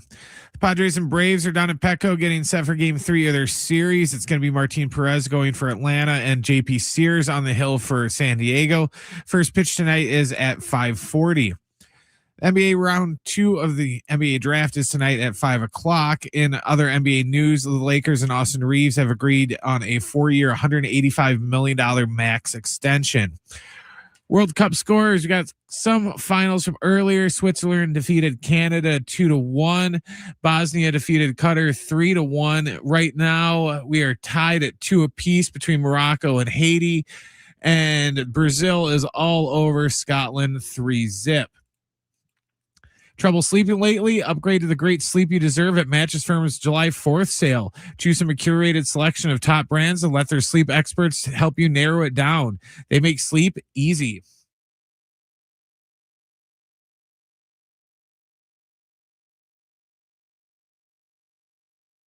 All right, Schaefer and Sliwa here on San Diego Sports 760. Stick around because Kevin Acey will join us live at 5 p.m. Padres and Braves coming up tonight at 5:40 from down there at Petco Park. A little shocking, a chance to sweep the Braves. Sweep it, the hell happened these last? You lost faith. I never lost faith. Oh yeah. What's amazing? Atlanta. This speaks to how long a season is and how all teams basically go through it. Mm-hmm. They're still 18 games over 500. They're 2-9 in their last 11 games. They dropped to third too in the NL. Yeah, they were kind of sitting atop by themselves for a while. They're third now in the NL. They were 25 games over 500. Okay. And now they're 2-9 in their last 11 25 games. over 500. I was going to say before July 1st. Yeah, pacing for 100-something wins, but now they've absolutely come back to earth, and thankfully the Padres should blow it up. They're probably sellers. Yeah, definitely. They should sell. Yeah, I agree with that. You keeping that manager? Who is their manager? I don't even know. Brad Snicker or whatever his name is. Who is their manager? Snicker? Walt Weiss. Oh, Walt Weiss. Or Walt Weiss. Yeah. That's right. I forgot. Snicker had retired. All right. Kevin Acey at 5 p.m. Mexico at 5:30. What do you got, Brian? I was just wondering because I was thinking the same thing. Eleanor, when was the last time we swept a team this year? Ooh. Can't be Seattle. Is it Seattle? I'll Seattle cry if it's sense. Seattle. Was it Seattle? It's probably Seattle. Seattle was a little bit ago. I mean, it's been a while. It's been a while. They were playing terribly, right? There hasn't been a sweep in a while. I think I want to say off the top of my head, the one I could think of is Seattle. They went 6-0 against Seattle. You're correct. It has to be. Good call. Really good call. By the way, not even close. Yeah, there was definitely not a close series there where they're. I mean, I know they took 2 or 3, but right, exactly. All right, let's get to this. It's time for the wrap. Presented by Sombrero Mexican Food. Check out their website at sombreromex.com. Game's on the line. You still want Manny at the plate? I think right now you said any Padre. I'm putting Tatis there. Tatis. However, 3 of the last 4 wins. 3 of the last 4 games played. Oh, 3 of the last 4. Actually, their last 3 wins. Yeah. It's all Machado, right? Right, because they had the loss. 3-run homer in Texas in the 10th. Yeah. Then they lost. Correct. And then these last 2 games, what do we have in these last 2? Solo home run. Oh, the solo 1-0 win and the walk-off single. What you know what I will say this, and I'll go back to Manny. I don't know if you guys got a chance to listen to Manny yesterday, but I give him a lot of credit. So much of his praise just kept going. I love how the team fought. They were down 4-0. It wasn't just me. Look at all these other guys. We don't get this win without the bullpen. We don't get this win without Tatis tying it up. And he spread that love yesterday. I think right now with the game on the line for me, it is Tatis. But I'm very, very happy to see Machado getting something going. He's becoming, for me, in these moments, a lot more trustworthy than he was. He had really failed to produce at any point, but he was almost worse in the big spots. But now he's come through. Yeah. Now he's come through. I'm with you. I think I'm taking Tatis because everything he's hitting right now is so darn hard, which is impressive. That double he hit yesterday, he hit the living hell out of the ball. Down the right field line, the homer over the center field ball at night. That's not easy to do. Yeah. I mean, still just his 3rd home run of the year, but I'm really impressed by Tatis right now. I'm with you. But Machado, I'm trusting him more right now. The fact that we can even have a conversation about that is encouraging. That's a good sign. It is. Obviously, his average is his average, but he's had some really clutch moments here over these last handful of games. No doubt about it. Next question. Do you guys like Team USA's expected matchup against Bosnia in the round of 32? Bosnia. All right, we were looking at this. I was looking at rankings for Bosnia because I know you do a Bosnia wrap-up show. You've talked about that. Yeah, I mean, I'm not as committed as I should be, but yeah. But you said that is what you're most passionate about. Bosnia, I think, is ranked 60-plus in the world. 65th, I think you had said. Something like that, in the 60s. United States doing what they're doing. So you said, as of right now, it looks like, is there any other scenario? Is that I think there is still another scenario. Mark Ziegler said it was most likely assured. that they're going to round to 32 will be the United States versus Bosnia at home. Man, that's wild. That's wild that they could get to the Sweet 16. And we've seen the path. They got like kind of a legitimate path. Reminds me a little bit, if I know that you and I talked about it, you had Alabama, you had to beat Alabama in the Sweet 16. That was the number one overall seed, but they had some favorable matchups to San Diego State to get to that championship round, and USA will need something similar. Well, it's shaping up like this. You're probably playing Bosnia, you'll be favored. If you beat them, I know I'm getting ahead. That's fine. You'd probably play someone like Egypt. Because Egypt is on your same side of the bracket, and if they win their round of 32, how do you get Egypt in the round of 16? That's what I'm saying, man. That's why. How is that not freaking Netherlands or? I don't know how. I thought it was going to be like Colombia or something like that. Yeah, maybe it's still good. Yeah, I don't know, but I do feel decent about where the U.S. is sitting right now in this World Cup draw. We should have the Egypt wrap-up show guy come on. Yeah, we could do that. We could do that just to kind of get next week. No, a couple weeks from now. Yeah. Next question. Get the guy from Fox Sports Egypt. Yeah. Was last night the most impressive win of the season for the Padres? All right. To me, I know we're all prisoners of the moment, but because it was Atlanta, because they've been struggling as much as they have, because Griffin Canning gave up as many runs as I could give up in 2 outs in a 2/3 of an inning. How they came back as well. The fact that you had a lot of guys grind out those first 4 or 5 runs, and then you had Tatis and Manny Machado tie you the game and close it out. Mason Miller came in. Maury Hone again was good. I'm going to put that on the top of my list. Again, I could sit here that you had a 1-0 win with Michael King versus Yamamoto. They've had some games. The Brewers game where you're down 3-1 with 2 outs, and they've had. Or maybe they were down 1-0 that game. Gavin Sheets hits a home run. They've had a lot of cool moments, which doesn't typically happen. You have this many comeback wins on the year. But for me, I think last night was a very, very significant, important game at this stage of the season based on how they've been playing and based on trying to gain some momentum. I say last night was the best win of the season. It's right there. And to your point, maybe there's some recency to it, but it's hard to argue with overcoming that deficit and down a starting pitcher in the second inning to win a game like that. I mean, that's not really what you think about with the Padres in this struggling offense. So I do think it's right there. And I do think it's important to win a series against a playoff caliber team. And that's what the Padres have now done by winning last night. Final question. Do you think Austin Reeves is worth 4 years, $185 million? I mean, listen, for me, and I don't know if this is a popular opinion or not, but it's my own opinion. That's a lot of freaking money for Austin Reeves. Like to pay a man $45-46 million. And when I think of the elite players in the NBA, I look at their numbers and it's like, does that number scream, hey, that makes a lot of sense for Austin Reeves? But I also don't think the Lakers had a choice. I think they had to pay him. I think they had to give him as much as, I like that it's a 4-year deal and not a 5-year deal. I do like that they own the asset so that if it's not working in a year, that they could use that in some type of a trade and try to flip it. Reeves has value in the NBA. It's just with Luka Doncic on your team, I would rather spend $46 million a different way, but I don't think they had a choice. And I know I sound like Reeves is not a good player. He's a really good player.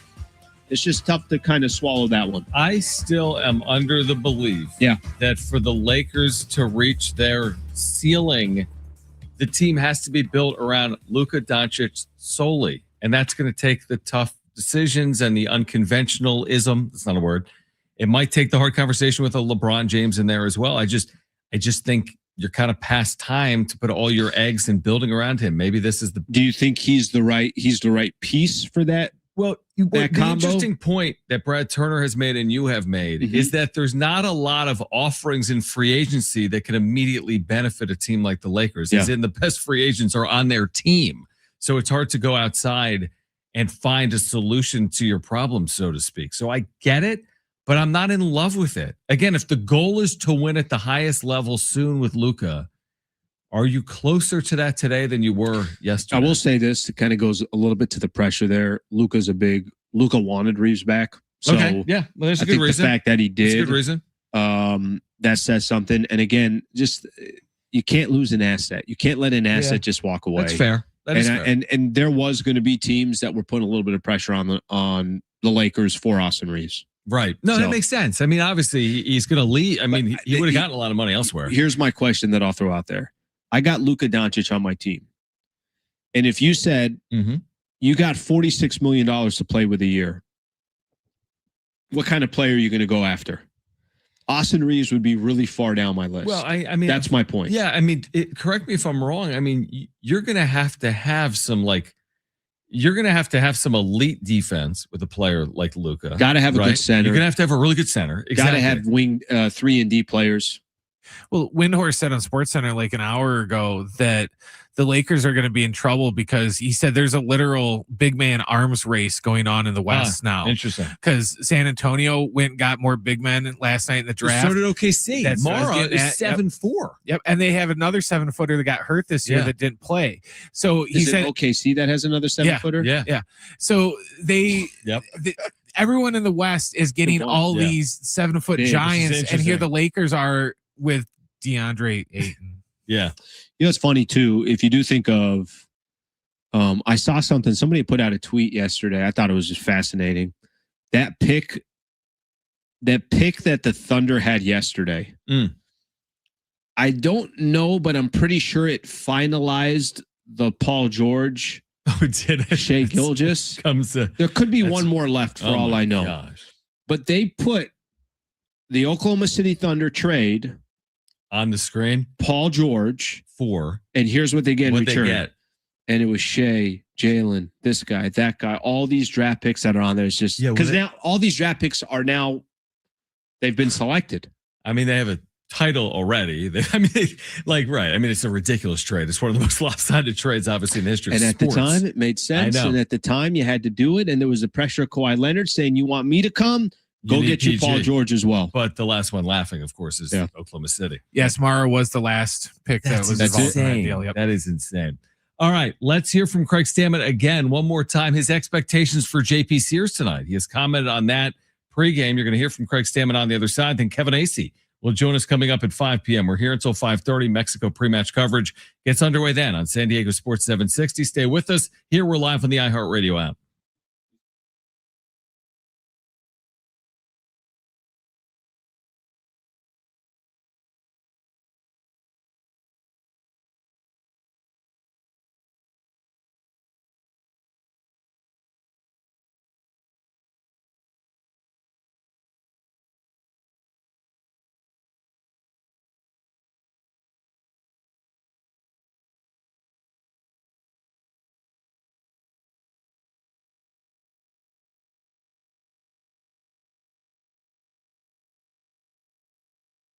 All right, hey guys, it is Schaefer again for my friends at the all-new Jamul Casino Resort, the Players Place. We've been talking a lot about the World Cup this summer here in North America. They've got World Cup watch parties going on right now at Tony Gwynn's Sports Pub, where you can catch every match on the big screens at Tony Gwynn's during their World Cup watch parties, where you can enjoy game day specials, great food, cold drinks, an electric atmosphere for every match. Grab your crew, experience all the action with Jamul. While you're there, check out their hotel and spa, where you can experience elevated luxury, their refined hotel stay, rooftop relaxation, indulgent spa treatments, all the excitement of Jamul Casino Resort seamlessly brought together in one unforgettable destination. And now take your stay to the next level with exclusive hotel packages crafted for the ultimate escape. And check out their dining options, including Jamul 23 with their lobster buffet every day. You'll love it. You can enjoy all-you-can-eat lobster every day, plus dozens of other delicious stations at the all-new Jamul Casino Resort, the Players Place.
All right, America is churning 250 and San Diego Sports 760 is celebrating with $250,000 in cash. Listen for your chance to win $2,500. So you can take the ultimate American getaway and visit the states, the cities, landmarks, and national parks that make our country amazing.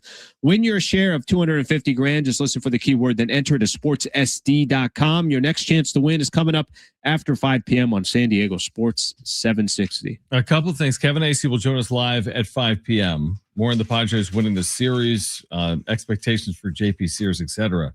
They freaking own the Braves. Well, I'm let's hope. Let's hope. They still got to play 4 in Atlanta. Let's calm down here. But so far, so good. Now, listen to this real quick about the upcoming rotation situation. You missed your shot at the my shot. I'm shooting 28% right now. Higher than that. You've been better. AJ Cassaville, the Padres have reshuffled their rotation again. Walker Buehler starts against his former team on Friday. After all, it'll be a second start against his former club. Randy Vasquez, who could have pitched tonight, is now moved back not just through Friday, because Buehler, he'll pitch Saturday. So he's got multiple extra days. They're off tomorrow. He won't pitch Friday. He'll throw Saturday. Should be fresh. And then Sunday you got Michael King. That's exactly right. Okay, so I like that's that. the 3 starters. And those are your 3 best pitchers. Got to do it, right? I wonder if they'll miss. Let me just see here. It's so funny, too, because it's not like the last time the Padres were getting ready to play the Dodgers, there was a divisional conversation. Mm-hmm. The divisional conversation is no longer with us anymore. I think they're up like 9 games or something like that. Dodgers are up 9 games. But I want to see something just to see, because I want to say Shohei might be going. Yeah, I just saw something they were showing on Sports. So you'll miss Shohei. You get Sasaki, Yamamoto, Emmett Sheehan, or however it's pronounced. Emmett Sheehan, yeah. How has Sasaki been? How has he thrown this year? He's not been great. 4.76. Yamamoto's been great. And Tani's been better than them all. No, Yamamoto's 4. Is that funny that conversation? What was that? This is his second season, Roki Sasaki, and he just really hasn't been nearly what they thought they'd be. Right. Popped in the postseason, obviously. Mm-hmm. Closing for them. Mm-hmm. I mean, that. So he filled his role. Even that wasn't. I mean, you were asking somebody who is so young and inexperienced to come in and give them, obviously big time innings. Correct. But he also wasn't untouchable or anything like that. No, but he's so young and they're spending no money. I mean, I wish the Padres had that. But you bring up an interesting point. Like the expectations were like, this guy's going to be like vying for Cy Youngs. Maybe he will. It's year 2, but so far that hasn't necessarily been the case. Let's hear from Craig Stammen. This is on JP Sears, who was part of the Mason Miller trade. He was up a little bit last year, struggled. Has an 8.48 ERA in 14 starts in AAA. This is Craig Stammen on tonight's expectations for him. Yeah, great to have him back and have him out here. Left-handed starting pitcher that we haven't had all year. So excited to see what he's got. He's been doing all right in AAA. The numbers don't look great, but some bad luck and a little bit of the atmosphere of pitching in El Paso. So I think he's going to be doing great today. Yeah, you mentioned having a left-handed pitcher in the rotation. Given how many lefties there are over on Atlanta's side, what does that mean for you guys today? Yeah, I mean, they changed their lineup a little bit, put a lot of the righties in, which is, probably to be expected. But a lot of their best hitters are left-handed and are still in the lineup. We'll see how it goes. But JP can get righties and lefties out. Given how taxed the bullpen was yesterday, having to use 7 pitchers yesterday, what would be your expectations for him in terms of length today? Yeah, hope not to be able to use 7 pitchers today. That would be great. As much as he can give us will be, happy for us. But he's just got to go out, make one pitch at a time. Be a one-pitch warrior, execute that pitch right there in that moment, and see how many times he can do it in a row. All right, so Stammen on Sears and the plan. Yeah, I wouldn't try to use 7 pitchers either tonight if I was Craig Stammen. Jeez. Can't be the goal. But you need more than 2/3 of an inning. Good thing you got tomorrow off, so you could kind of try to listen. If you're in a position to win this game, obviously you go for it. But it's a good thing they got tomorrow off. Let's just say that after yesterday's game. And I mean, the good thing is they got 7 out of Michael King on Monday, right? What's Monday? Yeah, on Monday. Yeah. You got 7, and it was Maury Hone who's pitched 2 days in a row, and it was Mason Miller that's pitched 2 days in a row. Yeah, I think I'd be surprised if Mason Miller threw today. Yeah, I would too. I would just assume because he had the multiple Plus he went- innings. yeah, 2 innings. Because of the multiple innings. Mhm. This to me is like, man, if you can get this, yeah, maybe the odds might suggest, hey, this could be hard. It's a good team. You don't have the greatest pitching, starting pitcher of the mound, but if you could get this, Can I play out a scenario? yeah, They still end up 3-3 over this 6-game stretch. You disappointed? a little bit. Yeah. Yeah, a little bit, because that's basically, let's say that means they lose tonight and they lose 2 out of 3 to the Dodgers. That's Yep. not the greatest scenario. It's not the worst. I would have Everything's took it still in front before of them. that 6 started. Yeah, I agree. Now I'm hoping for 4-2, to be quite honest. However it shakes out, lose tonight, take 2 out of 3 from the Dodgers. Mhm. Win tonight, lose 2 out of 3. Let me play something out for you. Play it We were out. talking about the confidence of I think you were saying like they turned a little bit of corner. You're feeling a little bit better Right. about themselves. Let's just play out. They Okay. take 2 or 3 from the Dodgers, Yeah. and they end up taking 2 or 3 from the Braves, but they lose today. How does that kind of change your view on? Does it change anything? Does it kind of give you a little bit different of an outlook? Because I if think they win 2 out of 3 against LA, take 2 or 3 from LA and 2 out of 3 and lose tonight against Braves, but you already won the series. How I feel is pretty good, because one of the things I think they've needed to show to me, A, can they beat anyone? But secondarily, can they beat playoff caliber teams? Yeah. And it just would show that they can. Yeah. In the middle of the season, doesn't mean they will 3 months from now. I'd feel better. I wouldn't with feel you. great. I'd Yeah, feel better. But I think it would. I actually think, in a weird way, even though it's just the regular season, I think it has some significance at this stage of the season, because they're also coming off just such a really bad stretch. And here you are going up against elite competition, and your thought is, well, if you can't beat these squads, then what makes you think all of a sudden you're going to beat these teams that are on top of the NL? I think there would be some significance to it. Yeah, my issue with losing 2 out of 3 to LA isn't about like the division or even about the season. But if you lose 2 out of 3 to LA and you got to go there for 4 games next week, so you've already lost 2 series to them. I'm not overly optimistic heading into then that 4-game series, if that's how it plays out. Yeah, it's a good point that the division just is. And here's what's playing out. What's playing out is exactly what we thought before the season started. Right. What was playing out before the season started was Padres would fight for a wild card spot and they'd be nowhere near the division.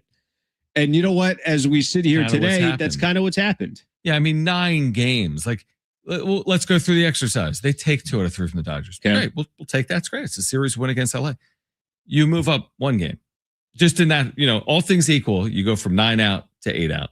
You're not exactly back in the division. Let me tell you what I do when I go on ESPN. I go on the standings. Mhm. You tell me what you do. Mhm. They have it already preset to division. Yeah. I immediately go to the league, Okay. and that's all I look at. Yeah, you just look at league standing. Why am I looking at the division? Right. You're looking at wild card. Last time Yeah. they were playing the Dodgers, Right. I was looking at the division. Probably already knowing that this isn't in the cards.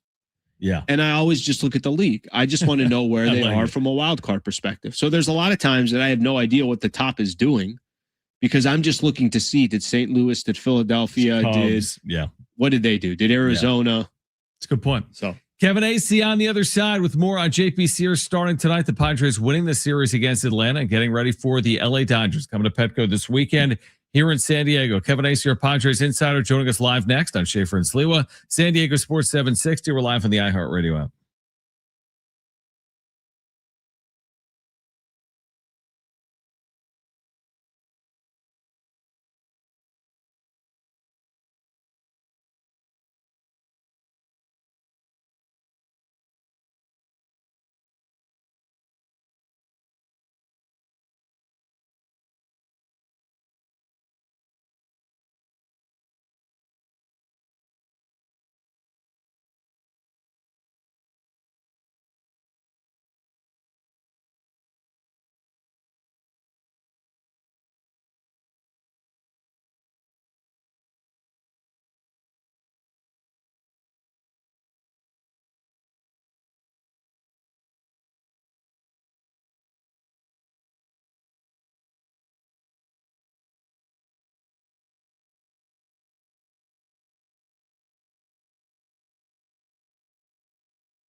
This report is sponsored by Rock Auto.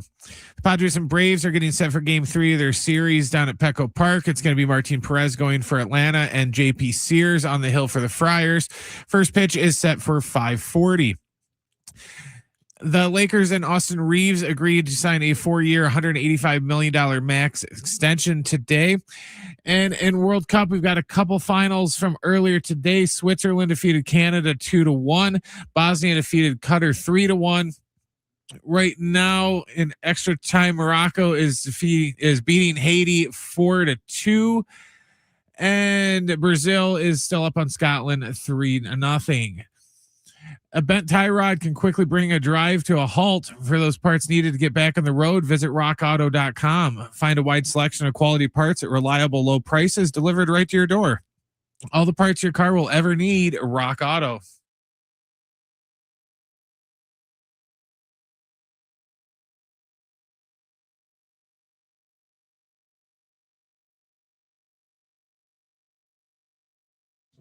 All right, Padres coming up in about 40 minutes, trying to cap off a potential sweep of the Atlanta Braves down at Petco Park. You never believed, man. You never believed. What a difference 2 days makes. And Kevin Acey, our Padres insider, back with us on Schaefer and Sleet with San Diego Sports 760. Kevin, you have a good feel for that, right? I mean, we say this all the time. It's just so hard to react in real time. And here we are. It's a long year, and the Padres have put together back-to-back good wins. What's been your reaction to the manner in which they've won these 2 games? The 1-0 win countered by the comeback win last night. I think the one last night is more what you want. I mean, maybe not the start of the game I consider him a starter, even though he's a reliever technically last night. But Griffin Canning, I mean, that was atrocious, and it can't keep happening, and we'll see. But the offense, because I've been saying that I think starting pitching is the problem. I think that, the offense is going to come around, but that's just words until you see it. And I think you're seeing it a little bit more. So I think that was huge. And then I love myself a good 1-0 victory, because I love that so much stuff has to happen, including good pitching. And Michael King was huge. So I think both of these had their reasons for you to go, okay. And I also love, you and I are very familiar. I've gotten far more familiar with the fans thinking, John, with our friend who we do our podcast with. And I just love when there's something that confirms what I know to be true, and that it's a long season and you never know what's going to happen. Kevin, I'll kind of go to John and I were talking about looking at Machado. 3 of these last 4 games, you can say it's all because of Machado. Of course, it's not. There's a lot more that goes into it. But he has the 3-run homer in the 10th in Texas. He has the solo shot in a 1-0 game. He has the base hit yesterday that drives in a run in the 10th inning. Padres win the game 7-6. The fact that those are the moments are magnified there, and they're obviously critical stages, and they're big moments of getting these 3 wins. What do you think that can do to Manny? What just from you're around the guy all the time. Do moments like that for Manny, could that change something? And how much do you think that can help him just overall in his batting average in his entire season? I think it can change something in the way that it confirms for Manny, and he knows that it then confirms for other people, because as supremely confident as he is, as much as it's true, been around forever and all the stuff that he says, he's a human being and he's getting older, and he clearly was aware of his struggles. So what I think it can change is that it confirms for him that he is who he says he is. And I think that that's huge.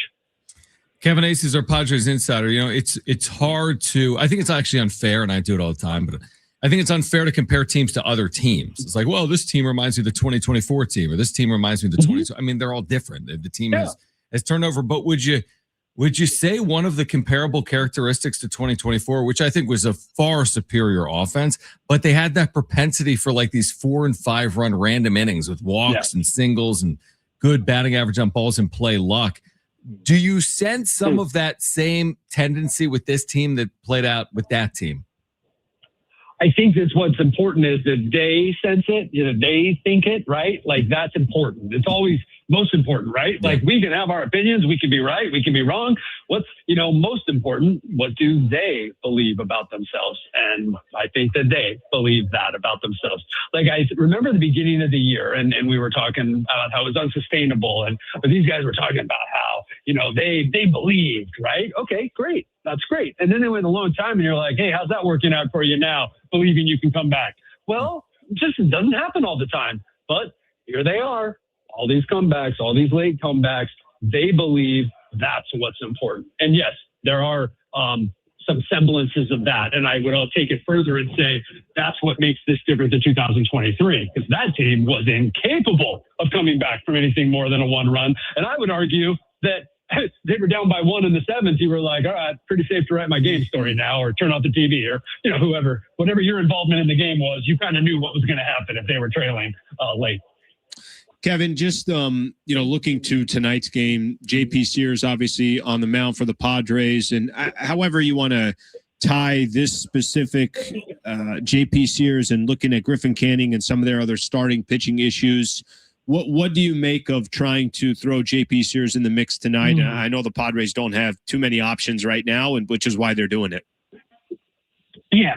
I think Craig Stammen summed it up before the game. Whatever we get, we'll be happy with. I don't know that he meant it as, as the way that I say it, but he kind of did. Like, hey, guy gives us 4, keeps us in the game. Guy gives us 5, keeps us in the game. We'll be extremely happy. And that doesn't mean that Craig Stammen was saying that JP Sears can't do more. The funny thing about JP Sears is, like, this guy's a relatively accomplished, and by that I mean a guy who has won games and has kept, for a long time, kept the A's in games, and, was a guy that you thought, okay, there's some pitching depth they got when they got him in the Mason Miller trade. So it's like, sure. Plus, he's been down at AAA getting battered around by big innings where, like, a really good outing falls apart because it's a really tough place to pitch, and, he's not great. So, like, we don't know what we're going to get from him, but I think that, like I said, Stammen summed it up. Whatever you get from him tonight, you get from him, and, good night for the offense to score. Fernando Tatis Jr., I know you've been writing about him. I think there's been a lot of attention just nationally among baseball fans with his improved play, right? I mean, he's hitting everything so darn hard. And I know we said that the first 6 or 8 weeks of the season too, but it feels like now he's being rewarded for it. Like, has anything in your mind discernibly changed for Tatis, or is it just he's getting more rewarded for how hard he's been hitting the ball all year long? A little bit of that reward, right? Like, there was some terrible luck, but also he was hitting the ball on the ground a lot. True. So these are less on the ground, and he's just, not a hitting coach, but like, I think we all saw the jumpiness, the changes, the different body, the approach to the ball in the box. Like, it was different all the freaking time, and it's not now. And like, he looks like, Fernando Tatis Jr. It's still remarkable when he puts a charge into a ball like that. You go, yeah, exactly. Shouldn't there be like 8, 9, 10, 12 more of those? But there's not. And I've been hearing for weeks about how, like, the stuff that he talked about last night a little bit. This is what you've been hearing around here for weeks. And I've tried to mention it a few times, that it's just like, hey, and I know we've talked about it. Like, hey, just leave him alone now. Like, whatever. You get 15 homers, you get 20, you get 12, whatever. The guy's in a good place right now. You're probably going to get that 800 plus OPS. And, considering where he started out, where it's at now, that would be amazing. But he's going to start hitting doubles, a few more homers. Just don't mess with him now. Can we all entertain an exercise right now real quickly? This is completely off the beaten path, but just, I think it's interesting. You wrote about it, right? He's hit 155 home runs as a Padre, or in the major leagues, right? Tatis has hit 155. Yeah. What? One of the top 5 totals in the history of the franchise. Where do you think he's, like, where is he going with? Like, is he gonna be a 400 home run guy at one point, or is he gonna be like, are we gonna look up and at the end of the career he's gonna hit 261? Like, aren't you kind of fascinated by that? At one point, I'm like, this guy pound for pound was hitting as many home runs per game as anyone in baseball history. Such a young age, too. It's different now. I like what we're seeing from Tatis, so that I still stand by that. But aren't you kind of like fascinated, like, where he goes in the power conversation? Yeah, because I'm more like, 261, right? But that's like Well, that's impossible. That's 106 more, right? Yep. I don't know that you meant literally. No, I don't know. I'm just random guessing. Yeah. Yeah. That's where I'm going. But wait a minute. Is anyone going to be surprised this guy comes out? And maybe some people tell me, yeah, I'll be surprised because he's not on roids anymore or whatever. Yeah. He got over the ringworm. Anyway, you going to be surprised he comes out and hits 40 bombs? Like, if you are, then you're not like paying attention to what he's doing this year. He's not hitting home runs. But I get it. I do. Like, that's probably where we're playing prices right. I'm definitely going on 261. Right. As opposed to 400 plus. Yeah, it's interesting. I tend to agree. We'll see. Kevin, I know there's no way of predicting this, but John and I were talking a little bit earlier. What can you depend on by the time you get to the All-Star break? And how much do you think AJ Preller can, if he's going to go out there and say, you know what, I need more starting pitching by the trade deadline, how much do you think he could depend on Nick Pivetta and Joe Musgrove to make a decision based on those two pitchers? Or can he, or does he sit back and say, yeah, I'm just going to pretend they're not here. And if they do come back, awesome, but that can't kind of dictate his decision or sway his decision? Something like that. I mean, something like that in that, like, if he can make a deal that comes together that makes sense and to get a top-notch starting pitcher and then have those two guys, well, deal with it, like whatever, right? Like, I mean, first off, they need them. So there's room in this rotation for a few extra pitchers. Look, they think these guys are going to be back, and it's probably the two best unknowns you could have, because you know that when these two guys come back, they are going to, like, I don't want to say, like, I don't want to be too trite or make this sound too hokey, but like, those are two guys that are going to just do what they can to help you. So if they are physically able, like, they're going to do what they can. Look at what Joe did, basically pitching with no elbow in 2024, right? Like, that was amazing. And that if he could, I don't know what his stuff's going to be like, but I'm saying, like, you know, these guys are going to give it to you, what they have. And so he's got that to sort of like look forward to, but you can't. Like, you don't know what that is. So he has to go forward going, I don't have these guys. Even though he thinks he's going to have them, he goes forward saying, I don't have these guys. Final one for me, Kevin. And I don't know if you've done this deep dive, but I will kind of want you to do this deep dive because I don't want to do it. but I'm also fascinated by it. Is the offense discernibly better since Samad Taylor's debut, where he's hit 370 and he's hit basically safely in every start other than one? Like, from that moment, from June 3rd on, anecdotally, they feel like they've been better. How much better? Yes, but his first start, I believe, wasn't until the 8th. It might have been the 7th. I like that. So let's say from the 8th on. Their offense from the 8th on, and I forget when his was, but their offense, it's June 8th that we can now say a 244 batting average, I believe a 320 something on base percentage, I believe a 400 slugging. So we're talking about a 720 or 716 OPS, and those are middle of the pack numbers, if not quite middle of the pack. All right. But how much better is that than 30th? And 30th by a lot. So, like, it's trending, and that's the word around the clubhouse, has been forever. Like, I'm surprised we haven't seen a T-shirt about it, but it's trending in the right direction. And I mean, that's all you can do. Like, I don't think people have paid enough attention to the fact, because it was almost historically bad for 37 games from end of May, starting with that second Chicago Cubs game to in 7th. Their offense was almost historically bad. The 20 games in the middle of April, they were one of the best. And I mean top 2, top 5, top 6 in virtually every category in offense. This offense has not sucked all season. And I don't think people are paying attention to that. Now, so what I'm saying, all that means is, because obviously the overall numbers are bad, all that means is they had that in them. Yeah, that's the insight I was looking for. Absolutely. So it's encouraging, if you're a Padre fan, to see again the offense improving. Not the best offense in the sport, but improving from where it's been. Kevin, appreciate it. Let's do it again later in the week before the Dodgers series, and thanks as always. Right on. See ya. Thanks, Kevin.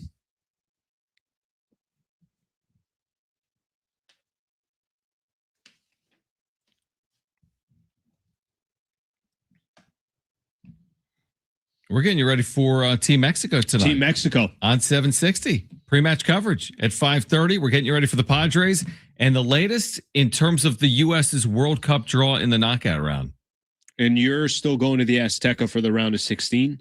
I'm going tonight, actually. You're going tonight? I gotta get. That's why I gotta get out here real quick. By the way, the way we did Monterey, I wouldn't be surprised. We were in there so quick. Schaefer and Sliwa. In 9 hours. Here until 5:30. Stay with us on San Diego Sports 760 live on the iHeartRadio app.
All right, you can hear Team USA's next match versus Turkey right here on San Diego Sports 760. That's coming up tomorrow night. Coverage begins at 6:30.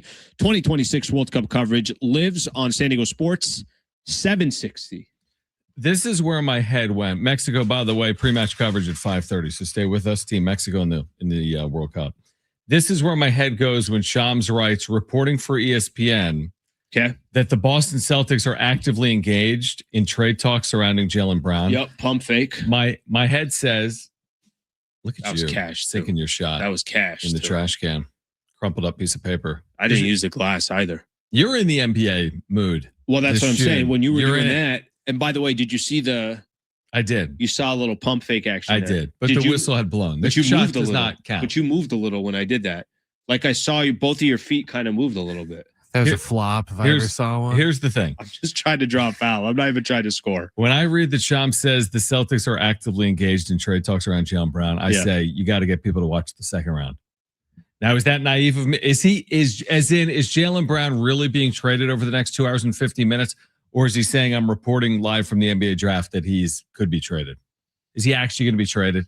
No, we he's need to not. watch this for 3 hours. No, he's not. That's what I think. But I will tell you this. Okay. This is why I'll go against your argument. Okay. They can easily, if I'm watching on Twitter and I saw the clip that you just saw, and it says that Jaylen Brown could get traded, that doesn't make me then say, who's Memphis taking at number 40? I better tune in to the second round of the NBA draft. You know what I mean? He's live reporting He's live from the there. draft. Yeah, but that's not going to force you to go. But they want the story. They need the big NBA story tonight. I got you. And I still do.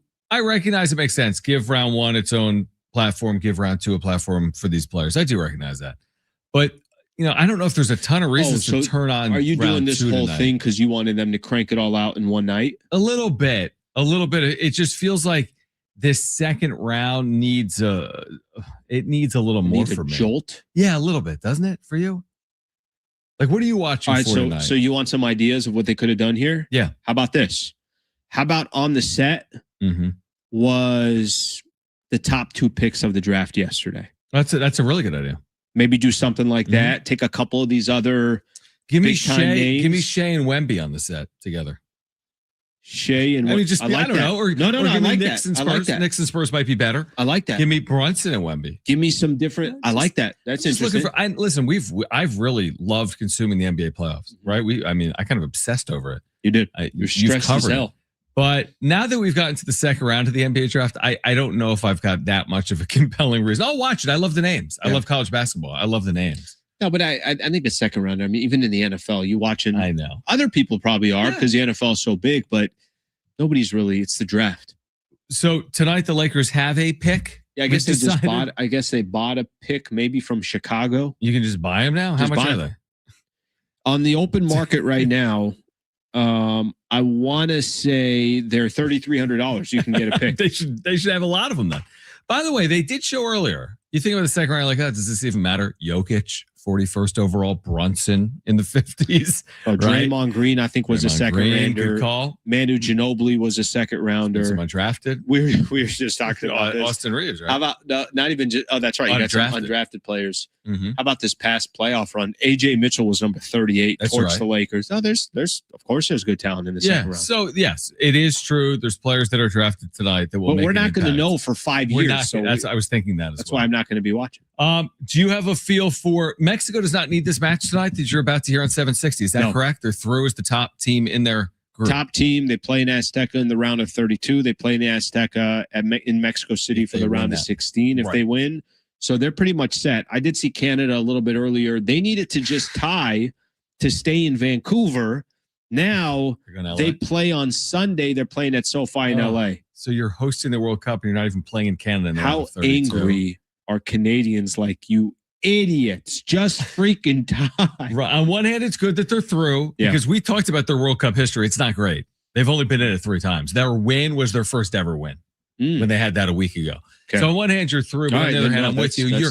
You're hosting the World Cup and you're not even hosting the round of 32 game. They're probably mad they lost at grass hockey. Maybe. Could be. Yeah, maybe. But we do have Mexico coming up in just a few moments, taking on Czechia tonight at Estadio Azteca, they've never, this is a Darren Smith stat that he made us aware of a week or so ago. Never lost? Never lost in the World Cup at Azteca. Now, they don't need to win this game. I still would not bet against them. But round of 32 and 16, you're probably right back there. And